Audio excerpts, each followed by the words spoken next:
China and Taiwan are incredibly odd and bizarre. Not a lot of people understand why they're like this. So stick around until the end of the video and I'll explain everything about the Chinese Civil War and why Taiwan and China hate each other and are almost always constantly going to war. And so starting this entire story off in 1911, which a lot of y'all are like, what the hell does 1911 have to do with anything? It has something very important to do with the entire picture. You see, during the early parts of the 1900s in China, nationalism and socialism, both completely opposite ideologies, were starting to take off in incredibly large strides amongst the Chinese population, and you found a lot of socialists and a whole lot of nationalists inside of China.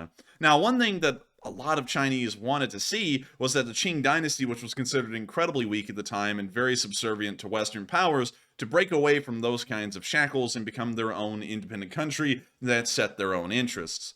One guy would capitalize on this decision. He was actually from Hawaii, and him and a whole bunch of his friends traveled over back from China and into Hong Kong. But the most important of them all was this guy right here called Sun Zhongshan. Hopefully I'm pronouncing that correctly. I know I'm butchering it. But he moved to Hong Kong, he went to university there, and he was like, democracy's pretty neat. So then he walked across the border into Guangzhou, and he was like, hey guys, like, we ought to have a democratic China that represents its own interests. And the entire Qing Dynasty literally collapsed within months. And just for you to know, the Qing Dynasty was nothing small. It actually was larger than China as we see it today. Here's a map of what China actually looked like in 1911. Minus the incredibly light, kind of piss yellow colors that you see over here in the northern areas near Vladivostok and also to the west near what would be, I believe, modern-day Kazakhstan. Completely forget those. Everything in yellowish yellow and yellower yellow are the ones that we're talking about, and that's what the Qing Dynasty controlled. It was a massive, sprawling country. It was, of course, had a lot of problems. One, it was multicultural, and because of that, the Qing Dynasty really had very loose control over some of the areas where there were not Han Chinese. For example, Xinjiang and Tibet, and also Mongolia were culturally very different, and so while they were officially a part of the Qing Dynasty, control was incredibly loose. And because of this loose control, not just over the fringe areas of their country, but also the center, the heart of their country, where the Han Chinese live, which is what most people think of when they think Chinese, the whole entire country collapsed, and it collapsed terribly.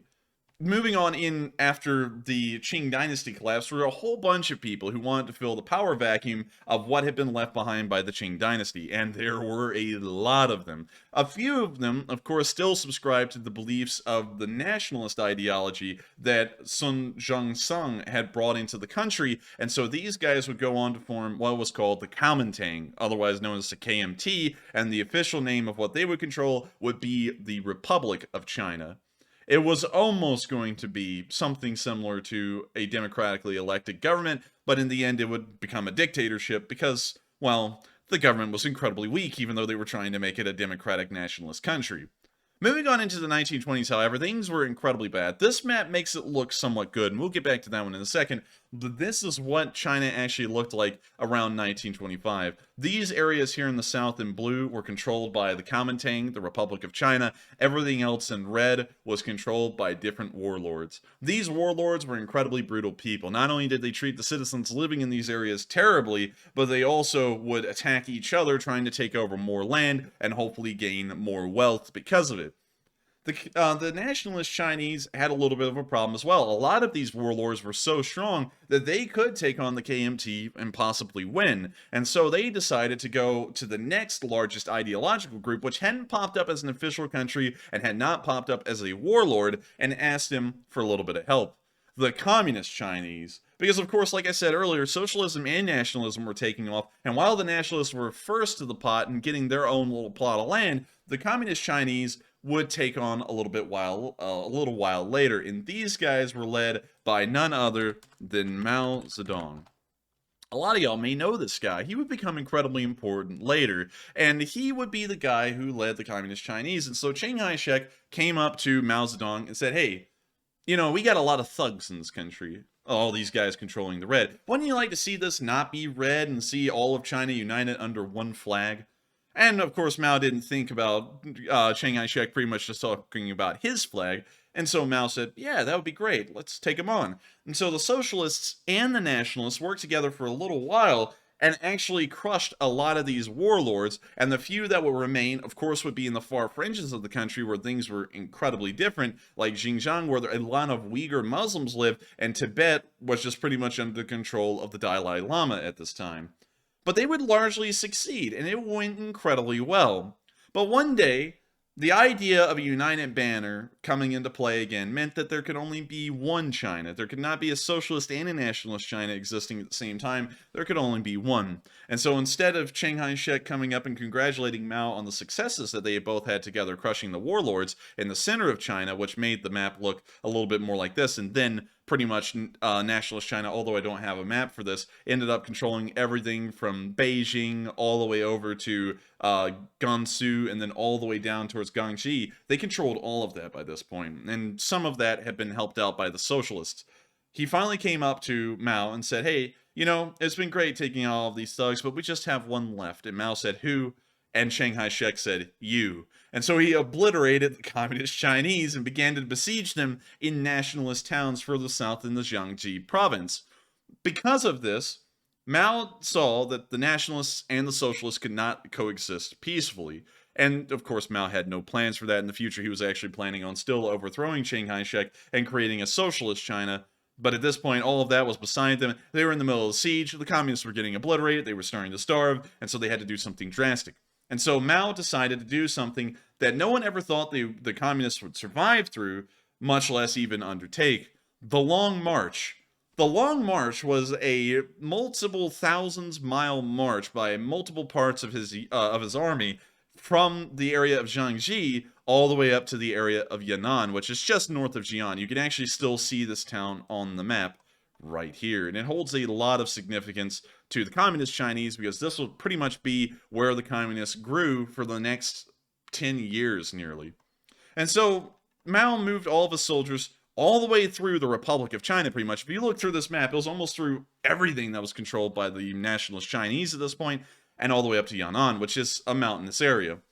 Chiang Kai-shek decided, because his feet were a little sore from all of the walking, that he would not try and pursue them into the mountains, and he would just leave them there, and hopefully they would just fizzle out and die, and all of Mao's followers would eventually join the nationalist Chinese again. This was the worst mistake that was ever made, because this would lead him to lose almost the entirety of China several years later, really a decade or two later, but we'll get to that in a second. We're getting there. Anyways, now China has had an external threat. While the nationalist Chinese control most of China, there's still a decent amount of powerful warlords to the west, and there's a new player in the game.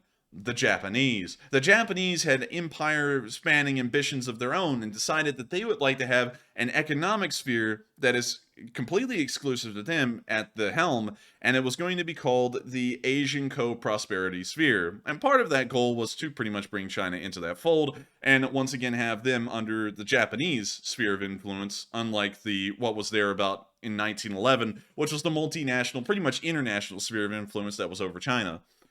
So this started to freak the nationalist Chinese out at this point, and it also freaked the warlords out a lot as well, and so they all united into something called the United Front. And I will try and find y'all a picture of that here in a second. Where the hell? Here we go.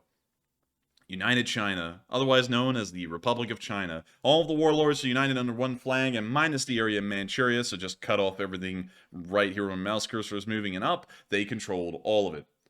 Now, they would use the United Front to battle directly against the Chinese, and funnily enough, Chiang Kai-shek did know that the communists were still alive in the Yan'an area, and asked them if they wanted to join, and they said, yeah. Also, that was under the threat of being completely destroyed, and so they said, yeah. During the entirety of the Second World War, the nationalist Chinese were pretty much the only faction in the United Front to directly take on the Japanese during the duration of the war. The communist Chinese spent the time in between 1936 and 1945 slowly building up support around the country quietly, also trying to build up their armed forces inside of the Yan'an area so that way they could spring out and attack the nationalists once the war was over, and a whole bunch of other stuff that would set them up for success once the war was over. And the war did end eventually. And, you know, it's kind of questionable as to how it ended. Some people say that the atomic bombs didn't really end the war. It was the Russians racing through Manchuria. And in a way, they were kind of right, because in 1945, once again, Manchuria was controlled by a different nation. Not this time Japan, but this time the Soviet Union. and the Soviet Union, being communist, saw a little bit of potential here. You see, Stalin hated the communist Chinese. For some reason, he just thought that they weren't really practicing the right kind of communism. That's something that actually pops up everywhere. For some reason, you can never unite an entire ideology, although the whole idea of communism was supposed to be it's universal. For some reason, communists don't really agree on that kind of thing. I wonder if there's any other ideological groups out there that had the exact same problems, and for some reason the communists acted like they were better than them. Anyways, moving on from that, the Soviets controlled all of northern China, and what they decided to do in 1945 is give it all to the communist Chinese. Although Stalin hated them, he did still see the potential in a communist China, not really opposing the Soviets directly because ideologically they were slightly similar, and it would be a lot better than China becoming a massive ally to the United States and having this hunking force of nearly, well, actually around 700 million people at the time on the Soviet Union's southern border that could attack them at any given moment if things were to go hot in the Cold War. And of course, even though it's 1945, everyone was already getting ready for the Cold War that would come around just a few years later. So they gave it to him. And because of all the work, all the groundwork that Mao had his little guys traveling around and doing during the entirety of the Second World War, they exploded in speed and ferocity in overtaking the nationalist Chinese in all of China. In fact, they had done such a good job that once the war ended, guerrilla rebels in the south, communist-backed, would pop up pretty much exactly where the nationalist headquarters was, where Chiang Kai-shek was leading the entire country in the south in what was formerly the Ganji clique.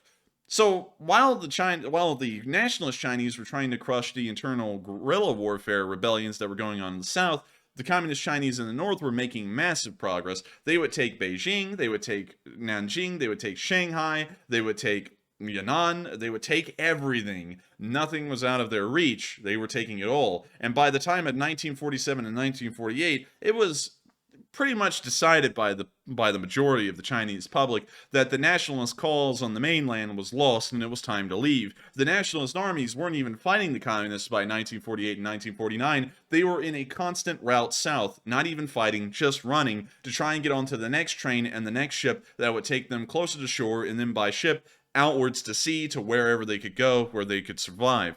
Chiang Kai-shek was also on board this idea as well, and while he was trying to rally the nationalists to trying to hold as much as they could of the mainland, at the same time, he knew it was a lost cause, and they would have to leave for somewhere else, maybe just live in exile in a foreign country like the United States. And so the communist Chinese in 1941 and 1949 on the steps of the Forbidden Palace in Beijing, which also makes the Forbidden Palace incredibly important. And I'll show y'all that just in case if y'all don't really remember what it is. Let me find it here we go. I'll drop y'all down right here. And right there, right where that portrait of Mao is, funnily enough, right on top of that, Mao would declare the People's Republic of China to exist as a legitimate country, united under one flag, the communist flag, which would lead, quote-unquote, all of China into the rest of the future. There's one problem, however. It's not all of China. There's still the nationalist Chinese, and while they were sailing at sea, they found out that there was one bit of land that they still controlled that the communist Chinese were not able to take, which was the island of Taiwan. Taiwan had been controlled, like y'all saw earlier, right there. You can see this map of United China, and you can see right there, that is Taiwan. They still controlled it. And so the nationalist government under Chiang Kai-shek, the Republic of China, and the remnants of the army that the Kuomintang had raised under the Republic of China's flag all fled to Taiwan and created a government in Taipei, still officially calling itself the Republic of China and claiming that they own all of mainland China. To this day, those claims still stand. They say they claim all of mainland China that the People's Republic of China now controls, and they also claim that they own Mongolia too, which is kind of true if you're going off of what the Qing Dynasty pretty much controlled before. And at the same time, the People's Republic of China, of course, being the benevolent communists they are, they say that they also control all of China, which includes Taiwan. And that's why the People's Republic of China is constantly putting pressure on the world to not recognize Taiwan as a legitimate country or to invade them, is because the civil war in China has never actually ended. While the People's Republic of China and Taiwan no longer go to war by firing rockets at each other or going into straight up total warfare, they never signed a peace treaty or any kind of agreement saying that they're no longer at war. And that's why Taiwan and China are still tense with each other to this day. And that's why the Chinese Civil War still matters, because at this moment, everyone in the world is freaked out, almost monthly at this point, that the Chinese will invade Taiwan. And this was all laid out around 70 years ago because of the People's Republic of China not being able to finish the job that they supposedly say they should have been able to, and also because of the nationalist Chinese not finishing the job they should have done in 1934. And so with that, I hope y'all enjoyed this video so much. I hope that was a fairly good explanation of what the People's Republic of China and the Republic of China are doing, pretty much just existing at this point like they are. And if you enjoyed it, please make sure to subscribe, make sure to comment, and if you have anything else to add additionally to this video that I wasn't able to throw in, because I can't include everything, it's only about probably a 12 or 13 minute long video, so everything can't be included in here, say it in the comment section below. And if you have any other ideas for more videos, also put that down there too, because those may become new videos in the future. And so thank you so much once again for watching, and I will see you all in the next one. Good luck, take care, and stay safe.